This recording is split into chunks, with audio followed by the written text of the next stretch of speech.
it for the love, so now I'm doing what I want. I did it for the love of the shit. Doing it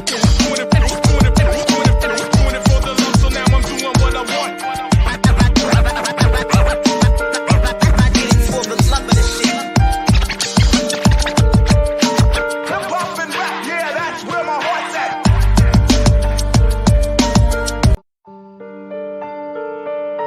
Doing it for the love. What's up, everybody? This is the Sixers post-game reaction. Man, let me tell you something. Let's get right into this because this is a stress-free Monday. Right? I mean, listen, the headline was Indiana wants to look to stop the three-game skid. Well, Sixers weren't having any of that, man. 130, 114.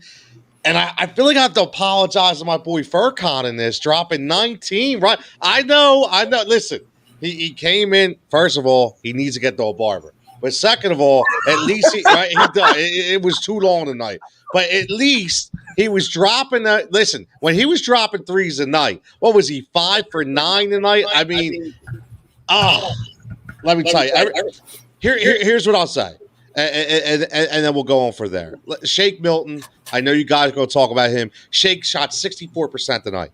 At 26 points. I mean, he was sniper Shake tonight. He was what we needed. Furcon, we say it's 19. 6 of 30. He shot 13 threes. He was on a mission tonight. How about Mike Scott going 3 for 3 from beyond the arc, right? 11 points. Ben, he really didn't have to do much. He got the early points. He got 18. He got the rest. Obviously, Joel drops in 24 and 13. Just a typical night in the neighborhood of Joel. And he didn't even play the last 11 minutes. So, guys, let me tell you something. I'm feeling good. I know you guys are feeling good. JD, I'll go to you first because you're like the resident post-game guy here. You know, you're the guest. What is up, my man? How you doing?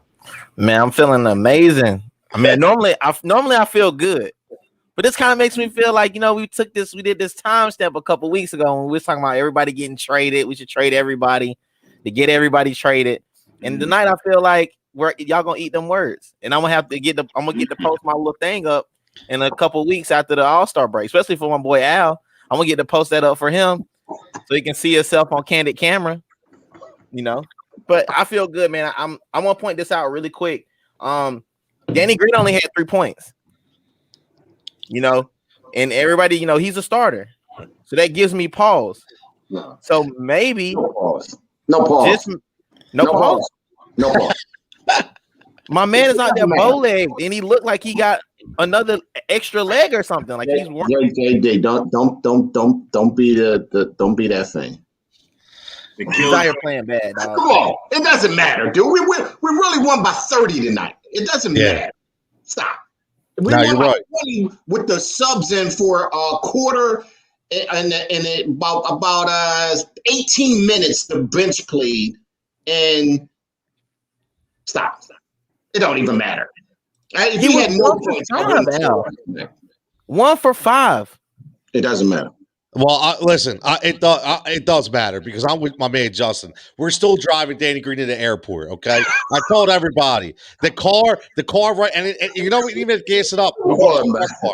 So it's charged up. We going virtual now. We charged up, and I'm ready to drive. I'll drive his ass right to Canada, back to Toronto. I really will if it brings Kyle Lowry back here. That's where I'm at. Andre, I'm sorry, but that's a different story. Listen, I can't listen to Al. Al say no big deal. Al, it's a huge deal. He stinks. He stinks right now. Hey, here's the deal. He's 30. What was he? What is he? 0 for 5 with 3 points or something like that? He's 1 for 5. 1 for 5. He was 1 for 5 across the board. Right, so here, I see what Al is saying. But I'm gonna break it down real quick. Yeah, Al is saying it's no big deal because we won with. It's almost like you win with them or without them. But I'm gonna tell you something. When you balling like that and you're beating a team like that, you want to be involved. You want to be involved. Like, think of was he the only player on the Sixers team that didn't score? Like, well, I mean, he scored, but you got Shake. You had the whole bench, like, literally went crazy on Indiana tonight. what we've been asking for. We've been asking for it. But so and here you are, you got a veteran. You got a guy that's a bona fide 3-point shooter. And he comes in and he shoots 1 for 5. I mean, listen, is the plane fueled up to take him to Toronto, to bring in Kyle, and then let's rock and roll with that. So I understand. It's cool that it's no big deal because we won. But come on, man, you shoot 1 for 5. Get in there, get it. You got Ben. Ben turned the corner. I'm good. Thank you. Get this guy rolling, man. Get this guy rolling because it's going to be a problem. It is going to be a problem if he stays in the playoffs. If the playoffs was tomorrow, it's a major problem. I agree. And I agree with I agree with Vinny right there. Don't be fooled. This team only goes 7 deep. Need to go 9. Al, we need to go 9. We're not going 9 in the playoffs. We're not going 9 in the playoffs. So that's 1. 2, the bench scored 67. Can we talk about some positives in the 30-point game? Jeez. The bench scored 67 points tonight. The bench scored 67 points tonight. Who could you complain about that? All right. 39-point second quarter. Shake had 26. He's back to form after that ankle injury, and that's what I need. We shot 56% for the whole game, and we shot 42% from 3. Yeah. That's the Sixers we've been waiting for, though. That's right. The Sixers that we want to. That's the Sixers that we want to see every night. Right. That's what. And here's what I love. Here's what I love to see out of everything that happened tonight. Everything. Did you see the play when Mike Scott snatched the ball back from that guy? Yes, I like that. That's the toughness that I want to see in them other players. He's like, give me that, Brock. See, that's the toughness. When he put the ball back. You don't want that. I really wanted him to dunk that. I wanted him to dunk it because then I would have put a little exclamation point on that. Because he basically snatched it and said, you don't want that. Give me that. And laid it right up. But that's the type of toughness I've been talking about all season. And when I saw it tonight, I said, I don't care who it came from. It came from Mike Scott. I don't care who it came from. Long as it came and he brought it. We got one more game against Utah. I know we're talking about tonight's game. We got one more game within Utah before the All-Star break. Let's get everybody healthy and make our second half of the season run. That's all we want to do. Well, here's the thing. Here's the thing. I'm not being negative, okay? I'm not. I enjoy the win, right? I enjoy the win. But listen, this isn't Brooklyn. It's the Indiana Pacers right now. The very underwhelming Indiana Pacers, right? So we need Danny Green, okay? Because we've talked about this. He's a starter on this team. We need him to be better. Yes, we had a great effort tonight. Wonderful. And Al, even though we scored all those bench points, that number's a little inflated because we had a lot more bench players play because the game was out of hand, right? So I can't really focus completely on that. I'm happy because these are the games we have to win and we should win. And it was, again, we talked about load management on the court. It's a game where Joel Embiid only had to play half a game. He wasn't out. He played half a game, and we still won. Ben Simmons played basically half a game, and we still won. Hey, Terrence Ferguson got in the mix tonight. He even got a little bucket, man. Terrence made an appearance, right? Got a dunk. Right, exactly. So, I mean, that's a good thing. But Justin checking in says, Green, Korkmaz, and Curry combined 21, 10, and 4 on Saturday night. Harrod's average is 28 and 4. It's a good point. It's a good point. I mean, that those 3 guys. Now, here's the thing, what I will say. I still think that you can keep Curry and Korkmaz as a bench relegated role. I just think, if Danny Green wants to come off the bench, that's fine.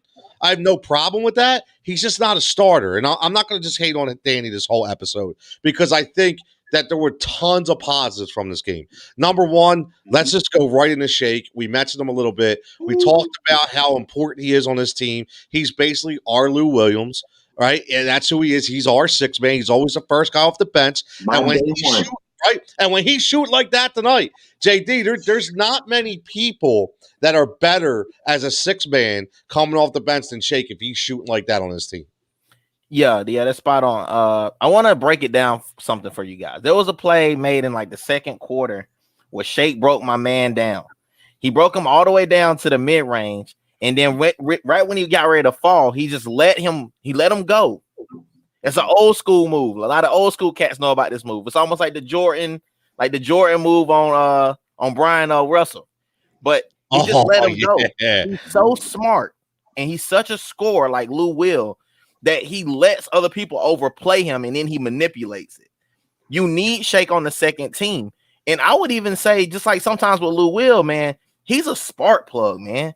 Like you can just plug him in. He's like a plug and play like adapter for your computer, man. You just put him in there and just let him spin. He's like Boobie Miles. Just let him spin. No, you're right. I love Shake, man. I don't have nothing bad to say about Shake. I'm glad he got his feet back under him from missing a little bit of time, and he's gonna be there when we make this push for the playoffs for sure. Absolutely. Yeah. No, listen, 100%. Obviously, I'd like to see them cut down to 19 turnovers. I think that's a high number. I'd like to see more hover around 15. I think that's more feasible. One good thing, they shot 94% from the free throw line, which is huge, right? It's huge. They shot 57% from the field. Another great stat, 43% from three. So they overall had a really, really good night.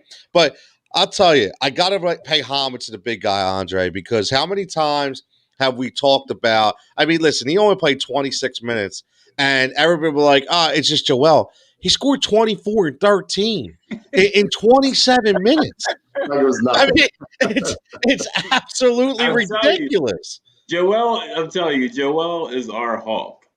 It's like, I don't care what you bring at us, but we got a hawk. We got a guy that's going to come in. Think about it, how efficient is that? That's like ridiculously efficient. This guy in what 24, 25 minutes he played tonight. He played some crazy amount of minutes and he had a double like it was nothing. Like it was nothing. But going back with the turnovers, Tony, you mentioned the turnovers that made me think about him. Those turnovers probably could have been way less. But a lot of those turnovers was we got a little too we were having too much fun. Yeah. So when you having too much fun on the team, and they knew that they already took the heart of Indiana, you start overpassing. You start the one extra pass to the corner, the one where did you hear Doc scream out? Come on, man! It's not a highlight reel. What are you doing? Yeah. He's talking to Shake. Just make the simple pass. Because the game is already decided. The game is already decided, so we want to make sure that a lot of those type of turnovers came kind of late. So prior to the fourth quarter and the game was decided, we weren't doing bad at all in the turnover category. It was the last 5-6 minutes of the game where we just had way too many at this time. And everybody and there's no concern, and we won't want to be Debbie Downers. So you got my guy. There's two things that's going on because we only talked about Danny Green, but somebody needs to take the lid off the top of the basket for my man Curry. Like it was a lot of the mid-range shots that should have just they should have been layups for this guy. And we're like, I don't know what's going on. I don't know what Doc is doing, but Doc did one thing about the bench. I know one thing. He had after that last game, he had a nice conversation of bench. I don't know if they had one of those player-only meetings or what, but that bench showed up tonight, and I was that made my whole night. The starters are going to do what they're going to do, but the bench showed up, and that's what made my whole night tonight. Yeah, because again, the bench is so important. I mean, the bench in basketball in the playoffs is like a bullpen in baseball in playoffs. I mean, that bench is going to take you places. And Al, you're right. We're not going to have a 9-player team in the playoffs, right? It's more like 7. I get it, but that's what I'm saying. Listen, if you're telling me that Shake Milton and Seth Curry are my 2 guys off the bench in the playoffs, I'm not hating that at all. As if we can get, like we've talked about, like a Kyle Lowry or a different piece of getting that starting lineup. So I think that's very, very important. Andre, I love how you mentioned the Doc thing because that excites me. I heard him a couple times, because obviously there's no fans, right? So you can hear it's much louder, but you hear Doc yelling, Shake. You hear, you just can hear the get over here, Shake, like getting in his ear, man. I love that. We missed that for too long, man. I love that. I love that he doesn't care who you are. He's going to grab you and say, "Yo, what are you doing?" And I love that about.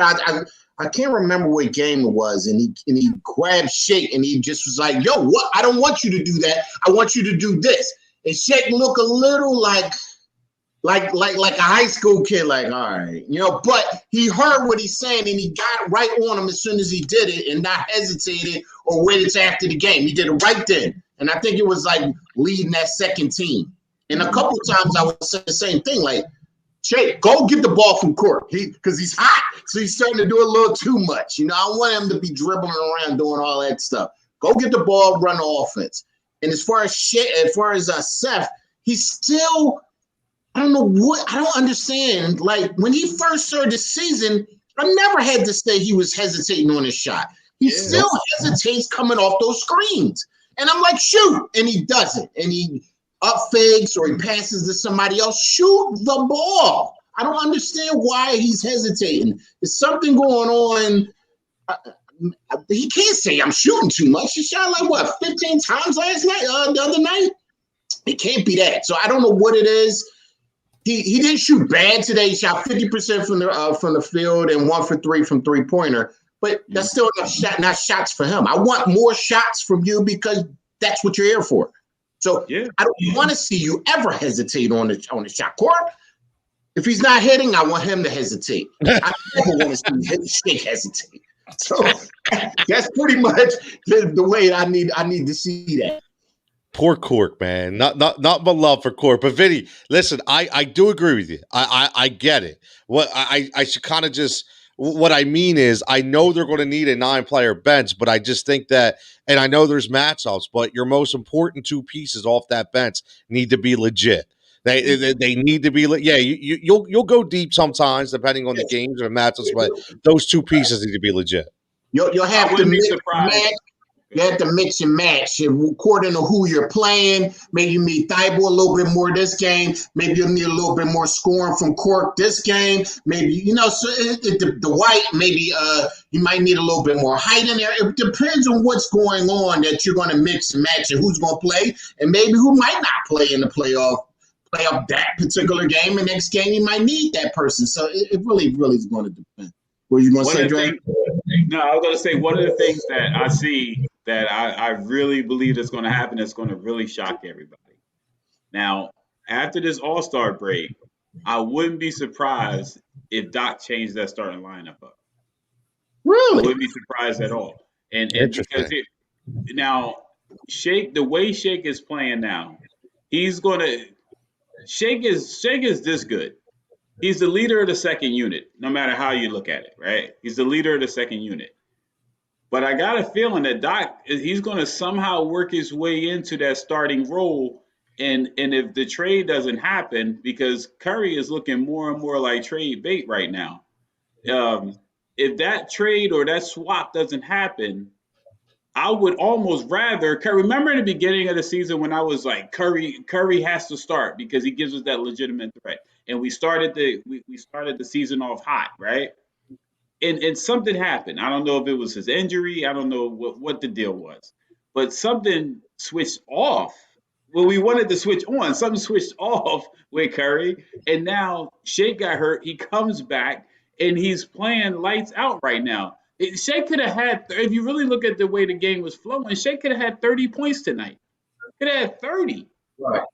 Right. Yeah. So if Doc plays it right, and the big splash if the big splash happens, if hopefully we talked about Kyle Lowry, if Kyle doesn't come in, Shake may play that hybrid role of leading the bench and starting. He's still young. He's not an old veteran. The guy can go 30 plus minutes. So why not do it? I don't think that. I remember we talked about that in the actually our first show we started talking about that.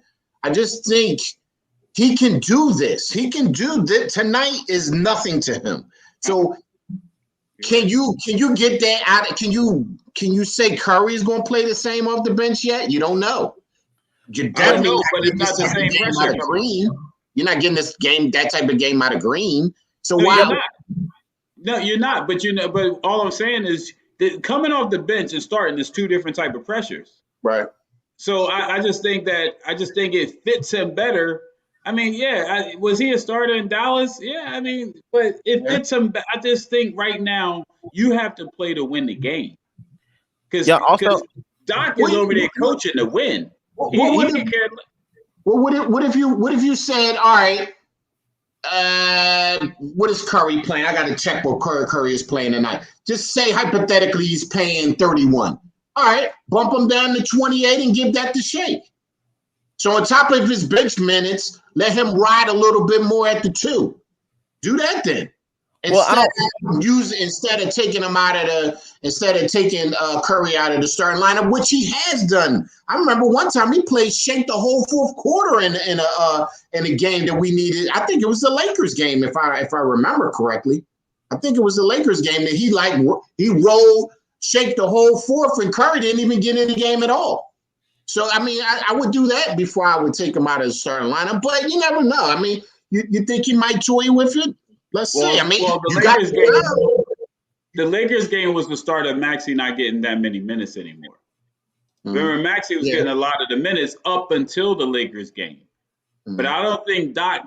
I think Doc is very, very cerebral when it comes to the lineups, right? So up until the Lakers game, Maxey was getting a lot of minutes. But I don't think Doc felt that Maxey was ready for that type of spotlight when you come up to the Lakers. Because think about those teams we were playing before the Lakers. They were just mediocre teams. They weren't like the big market teams, the guys that just like, they got the spotlight on them. And now you can see that he's starting to like kind of put them back in again. Because Maxey got some clock tonight against Indiana. Yeah, but it was Indiana. That's the only problem. That's like I think. Yeah, I tweeted out probably about 5 games ago, and I seen it, and it was like as clear as day that we needed a veteran. One game, he couldn't run the offense. He couldn't get the offense to run. He couldn't run the play. Like it can't be freelance. This is not college, bro. So we need you to run the offense. Get your shot too sometimes, but we also need you to be the point guard and run the offense. And when that game happened, I was like, I can't have that in the players. I got to have a vet that can run this offense and get the people where they're supposed to be and get them in the shots that they needed to get. But let me say something real quick. The second half, we got the Bucks, Golden State, Lakers, Clippers, and Denver. Okay. So second half, and I'm talking about next month. I'm talking about this month when we come back from the break. Just as soon as we come back from the break, we play like 6 games, and then on that road trip, all of the Golden State, Lakers, Clippers, and Denver, all on the road. Okay. So we're definitely going to get tested right out the gate in this before the month even ends. Yeah, but they got to play us. right. See, that's the thing. They got to play us. Like they're looking at their schedule, going, "Man, we got the Sixers, the Knicks, the Nets." The Lakers, like that, it's the same thing. It's not like we have a bum squad and we got to go up against. No. Yeah, we have a legitimate squad. Right, but I'm saying those are the teams that everybody said we haven't played anybody. We will play Milwaukee. Milwaukee's like one of the first 6 games that we'll have after the break. So everybody talking about we haven't played Milwaukee yet and we haven't played the Clippers yet. So we're playing them and when we come back from the break. So real quick. So let's say the playoffs started today. All right. We got the same team. You ain't make no changes. Ain't nobody got traded. We got the team that we got. Wait, just what you want. This is what I've been wanting to talk to you guys about. All right. So if we take the team that we got now, there's 9 players that could potentially play on this team. And that's really without Maxey. So we can even take Maxey out.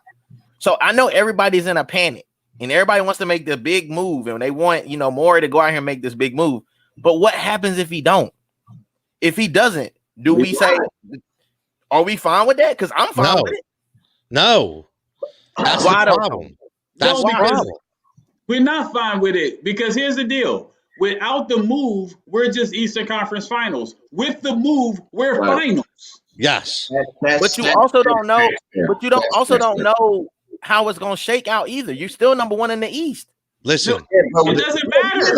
We have to skin our teeth right now. We don't even have a lead. We got a half a game lead right now. So that Dre is 100% right. It's getting here and it's getting up here. It's going to the next level with that type of move. Yes, I was saying nobody's on this panel saying, hey, we can't go to the finals with this team. We're not saying that. We're saying making a Kyle Lowry move puts us there. Not even done finals. Like right. I get what you're saying. Be able to stop us at that. No. Not saying we still can't do it. It's just putting us to that next level. That's all. I know what you're saying. We can't do it. No, what I'm saying is without the move. You don't know how the rest of the season is going to shake out. Like we're all just assuming that it's going to be like we're going to end up playing the best Brooklyn team. We haven't even seen Brooklyn with KD yet. Right, and they're still winning. Right, that's but the problem. There's a I mean, I've been trying to explain this to you guys. When you add, I noticed they're not going to get worse with KD, but you don't know if all three heads will work together. I've been saying that. Like, there's no way to. I don't even care about anybody else, though. It only matters how we play. That's how we got to worry about us. Hold on now. Has anybody watched James Harden play over the last 10 games? Yeah, So here's the problem. So this is why I completely disagree with what you're saying. Because James Harden is a different player in Brooklyn because he knows he has to be a different player in Brooklyn because he wants to win a ring, which is why it is going to work. All this talk about how do we know it's going to work is all shit, man. It is. It's not. It doesn't make any sense because all you need to do is watch one Nets game and know that James Harden is a different player. James Harden, Kyrie Irving, the first thing Kyrie says, yo, I'm the point. James said, okay. I'm just going to dish the ball. James is playing defense now, too. What do you think is going to happen when KD comes back? He doesn't mind taking a step back if that means to win. So, yes, I am very concerned. I'm with Andre. We go Eastern Conference Finals without a move, and that's it. So I will be very disappointed and very underwhelmed because the window of opportunity is this big. And right now, it's still open. It's still open. You don't know what's going to happen next year. You have to bank on what you're doing this year. And we just talked about it. Joel Embiid, 24 and 13. I just sneezed in 27 minutes. We can't waste this big guy, fellas. We just can't waste it. I'm sorry. Without a move. But it doesn't have to be a collide. It doesn't have to be a huge move. We're going to make a move. You know, it's Maury. We're going to make a move. It's just how big it is. That's all. Good, Andre. No, I was just saying, without a move, we're in the same spot. Like we've done all of this change to be in the same spot doesn't make any sense. If we don't make a move, it's 3 bounces on the rim and the ball goes down and Kawhi's laying on the sideline. Like to me, that's exactly what's going to happen again. With a move, we don't even have that game. Good old Jenna. Yeah, I knew she was coming. No, that comment is spot on, bro. And blow the lead. Listen, no, I'm not defend that though. Okay, Jamar, I'm sorry. I'm not hating on the fact that nothing happened. I'm just saying, like, if everybody's anticipating this move, if everybody's anticipating Kyle Lowry or some type of move, sometimes the best offense is a good defense. Like, what if we don't make no move? They played 3 games. I think they've had 3 games with the entire starting lineup playing. No, a little bit more than that.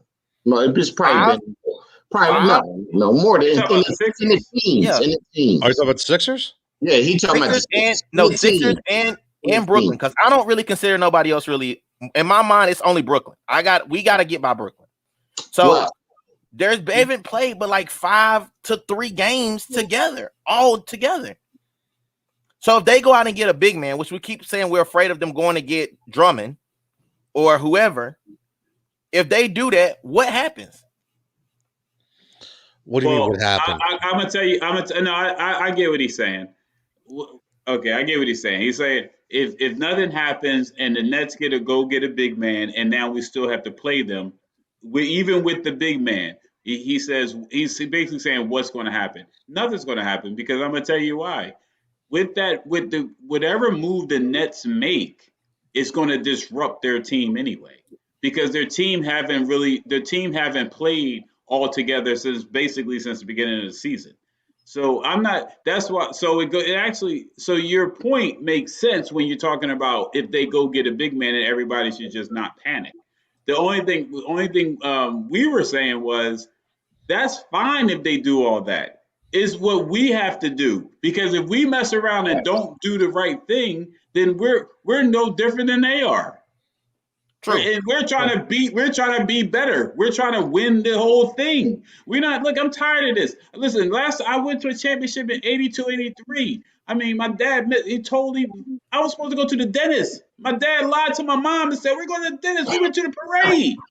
We went to we went to the parade. We didn't even go to the dentist. I had to tell her that 30 years later. I was like, yo, we never went to the dentist. We went to the Sixers parade. I haven't had that feeling since. So, me being a selfish Sixers fan, I want to win now, and I don't even care what they have to do. Hold I on, don't care hold what on. the Blitzer guys got to do. Whoever else got to do. Maury, Elton Brand, whoever. Get the players we need to take us to the finals, and when we get to the finals, then we have a good team to have a chance to win it. Hold on. That's Now I figure out what happened. Tony, you have finally brought Dre to the dark side. Yo, he's realist, man. He's a realist. Went over to him. This is sad. This is a sad day. man. It was with the early part of our shows. We was over there by himself, and me and Dre was over here. Now he said he's over. Yo, you're right too, because when we first saw half court, it was both of y'all saying, "Yo, Tony, relax, man. It's gonna be okay. Relax." Right now, I got Dre right with me, man. Right with me. But listen, in all honesty, in all seriousness, the thing is, I think we all understand the window of opportunity that we have. We all understand that it doesn't happen often. And we all know, I think one thing we can all agree on is the amount of prime play we have left in a guy like Joel Embiid. So we have to pounce, man. We have to pounce when the time is right. And this is the time. You really don't have that big dog, because I personally don't think that Anthony Davis is going to come back healthy for the rest of the year. He may come back, but I don't think he's ever going to be healthy. And I think that's going to kill any opportunity the Lakers have. And besides them, who like, okay, Utah is technically the best team right now in the West. Anything can happen. But I still say we need the other piece to beat Utah. Mm-hmm. So, so we have to look not just at Brooklyn, but what happens when we do get to the final. So say we even do get past Brooklyn without a move. What's going to happen when we go against the West? So we have to have one more piece, and that's what it is. And I hate to waste this historic season just because we were afraid to make a move or we just didn't get a move done. Now, will Morey make that move? That remains to be seen. Will he try? Absolutely. Does that mean it's going to happen? I don't know. And we might just be stuck. I still, like I said last night, I just think that the Lowry move is just the perfect move for both parties and for the player, and I just can't see it not happening. Let me make this one point about the finals, because you just brought up a great point. The injury that AD sustained, you with the shortened season, you're not coming back 100%, not this year, because not only does it have to get corrected, he has to go through rehab. Yep. And then not only have to go through rehab, it has to perform under game-like conditions. After it goes under game-like conditions in practice, it has to translate on the court in a real game. And after it gets into a real game, his limits got to be limited. His minutes got to be limited so the injury doesn't happen again. So it's a long, drawn-out 8, 9, almost 10-month process before it gets 100% Anthony Davis. Yep. So that's why it's important for us. That's why it's important for us to get to the finals, because I don't care. Anthony Davis's injury reset the entire NBA as far as who's going to get to, because that doesn't even guarantee the Lakers even making it to the finals. Right. I agree. They got LeBron. Okay, it may, without AD, they may get to the semifinals or obviously even the Western Conference Finals. With AD, it's almost a shoe-in with the way the NBA and the West is set up for them to get back to the finals. Right. That's why it's important for us, because I'm gonna tell you something: a hot team coming out the East can beat the Lakers in the finals. without Absolutely. Anthony Davis. So Yeah. And it might as well be us. Yeah, I Right. agree. Why not? And that's Right. the only point I'm making about Lakers Sixers finals. That's the only point I'm making about that. what is wrong with KD? Why is he out? So it's an That's still Achilles that, strain.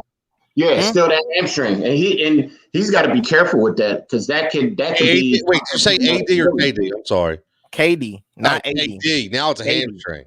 Yeah, So hamstring. KD is hamstring, which is attached to ACL, MCL, down to the Achilles. All that's attached. Right. And I don't know if you guys have said this on the show or not, but I tore my ACL. And every time I got any type of anything in my hamstring, I was always worried that it was going to somehow trigger it.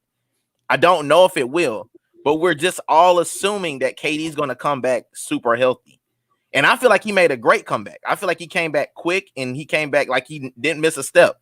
But these nagging injuries are what he has to look forward to for the entirety of his career going forward.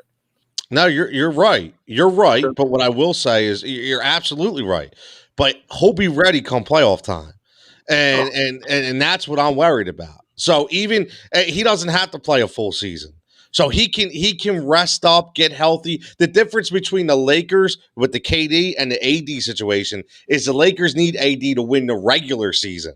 They don't need KD in Brooklyn to win the regular season. They'll just kind of tiptoe along, get their number 3, number 2 spot, and then KD can come back and then boom. Right? Yeah. So that to me is the biggest difference. And that's why I'm so concerned. We have to make the move not only to get out of the East, but to be able to topple the West too. So that's my biggest issue. And I have a follow-up. Are you ready? Man. So the follow-up is for all three of y'all. So what's the impact of fans coming back? Because Philly is a hard place to play now. When they got fans in the stands, like I love the atmosphere. I mean, even if it's a little bit, those people gonna be ready to watch some basketball. It don't matter. Yeah, but if I could say, if I could tell you, if you could tell me, if you could guarantee me by when does the playoffs start? Mid-May. If you could tell me by mid-May, we could at least have half full. So what is the Wells Fargo is what? Let's call it 20,000. So if you could get 10 in there, we can have a huge advantage. Huge. But if they keep it on the low, like 25, which I'm hearing, 55, maybe 65, 10,000, huge difference. Huge. Yes, 10,000 is still 10,000 people. I mean, it's just I don't care how you swing it. It's 10,000 people is a lot of people. Right. And even if they pull everybody on the 200 level or the 100 level or whatever they got to do, it's still 10,000 people. Yeah, It's still a traffic nightmare. Well, yeah, I was just going to say, they're going to make their money back in parking too. Get prepared to pay $100 to park now instead of 20. I guarantee you that they got to make up some money. Those they got to make up some bread. but here's the thing, Andre. I mean, JD. What I will say is, in Phoenix, I think Phoenix is allowed to have fans right now, and I think it's only like 5,000-6,000.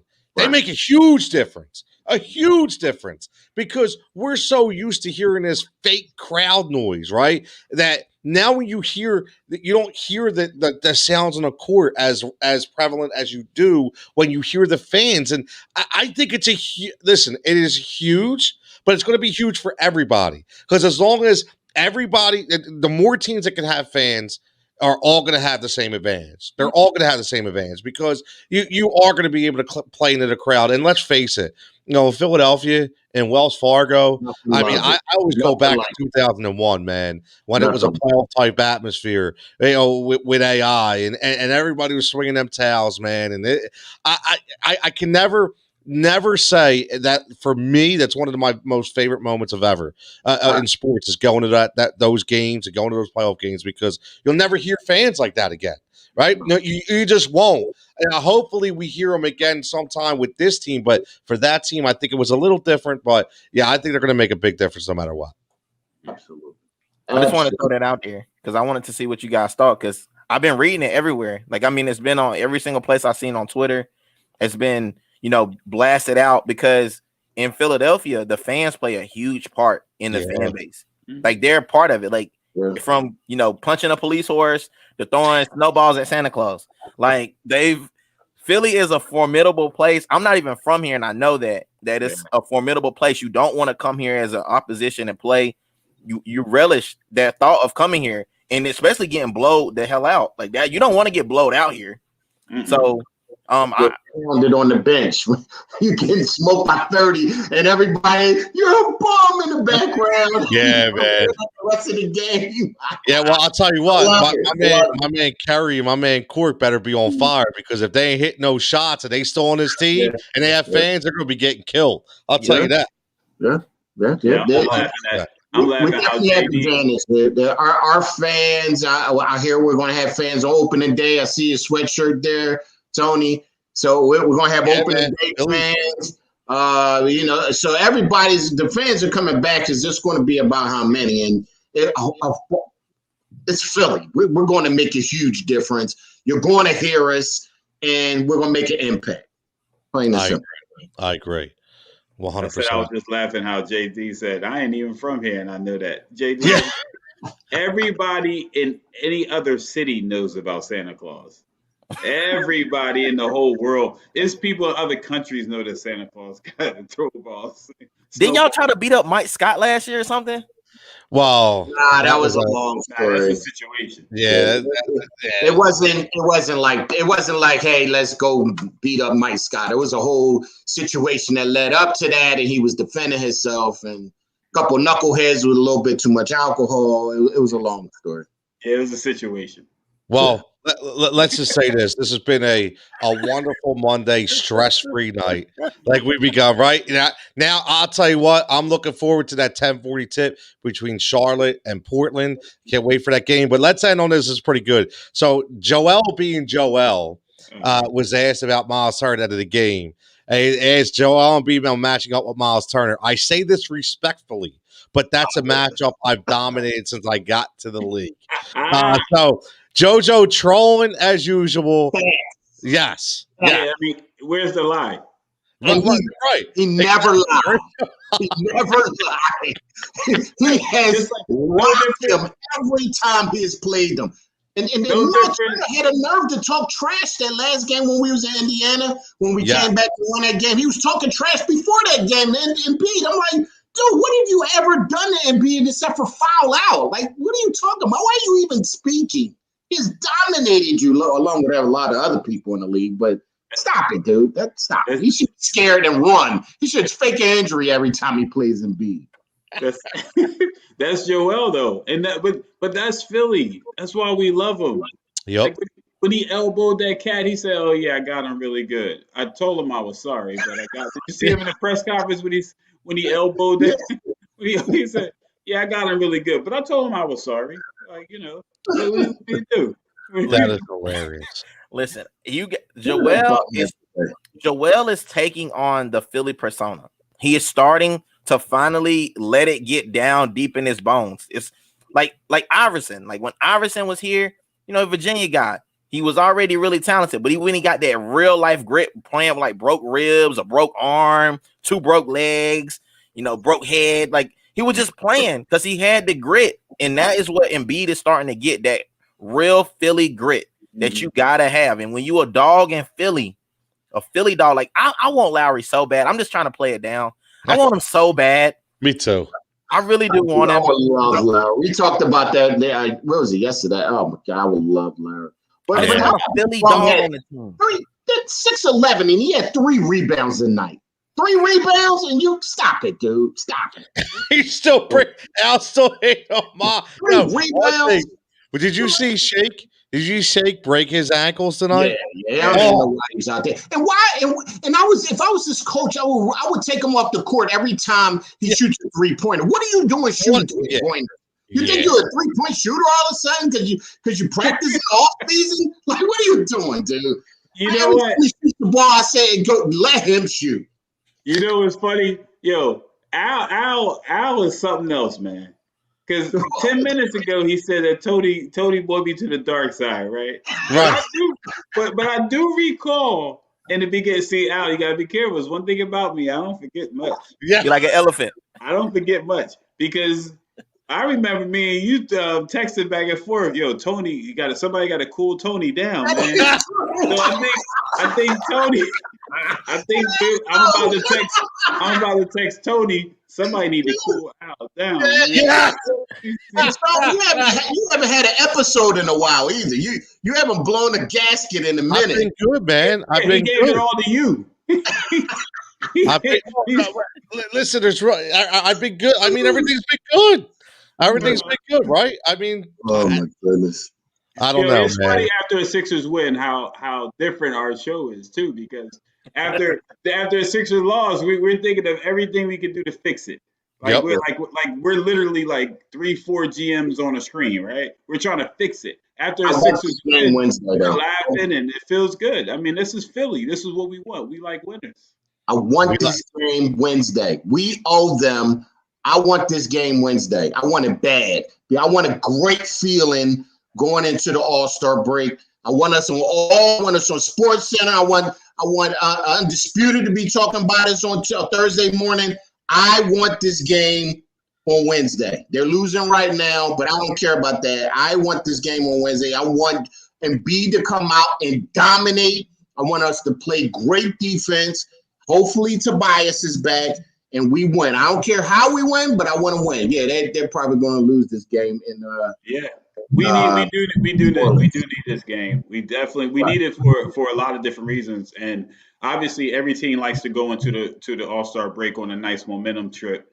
And but this particular team, we have to beat. Right. We have to beat them because it's almost like they know they have our number, right? Because they're first of all, let's just keep it real. Like, I mean, we didn't fare too well with them when we played them, but we have to beat them. We have to beat them for a lot of different reasons, but the main reason is we just want to win and go into the All-Star break with some nice momentum. Then we got a lot of good teams under our belt that we won, and I mean, we beat the Lakers. We beat. Obviously we're 22-11, 23-11 now. Like whatever the record is, we kind of like ran through a couple people that we should have. Now, if we would have got that Brooklyn win, then I would say we beat some of the best teams in the league in the first half of the season. That's fair. Yeah. I think it's fair too. I do. Because I don't care about injuries. We got to beat who's in front of us. Yes. That's it. Yeah. I agree. So let's look to Wednesday, where hopefully we take care of business against the Utah Jazz.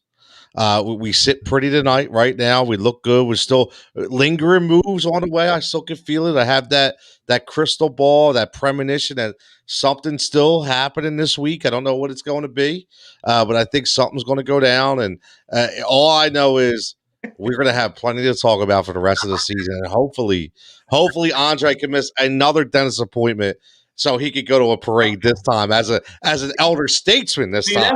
That's that childhood trauma. Yeah. Childhood trauma. I'm still, from a sports perspective, I'm still dealing with that. Yeah. We need to make it right, man. We need to make it right. So thanks for everybody tuning in. As always, try to do this as much as possible. I got Dan and Vance doing the Flyer stuff. We got us doing the Sixer stuff. And again, we're going to have baseball. We'll be getting the Philly. Now, Philly's going to be a little tough. I ain't going to lie. Philly's play like every other night, and my ass ain't staying up every night doing post games every night. All right, I'm just calling that out there. All right, but what I will say is this has been fun. At Heat Ratio Sports subscription, hit the bell. As always, stay safe, stay healthy. We'll catch you next game.